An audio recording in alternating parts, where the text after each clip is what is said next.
প্রথম যে কাজটি আপনাকে করতে হবে, আপনি প্রতিদিন ভোরবেলায় ঘুম থেকে ওঠার পর মুখ ধুয়ে 1 গ্লাস জল, 5টি তুলসী পাতা, 1 চামচ চিনি এবং 3টি ধান একত্রিত করে পূর্ব দিকে মুখ করে নিয়ে বসে পড়ুন।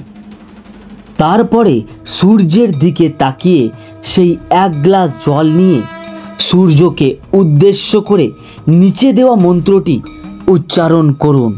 মন্ত্রটি হচ্ছে ওম হ্রিং শ্রী লক্ষ্মী নারায়ণ নমঃ। এই মন্ত্রটি 11 বার মন থেকে স্মরণ করুন এবং তুলসী গাছে জলটি ঢেলে দিন।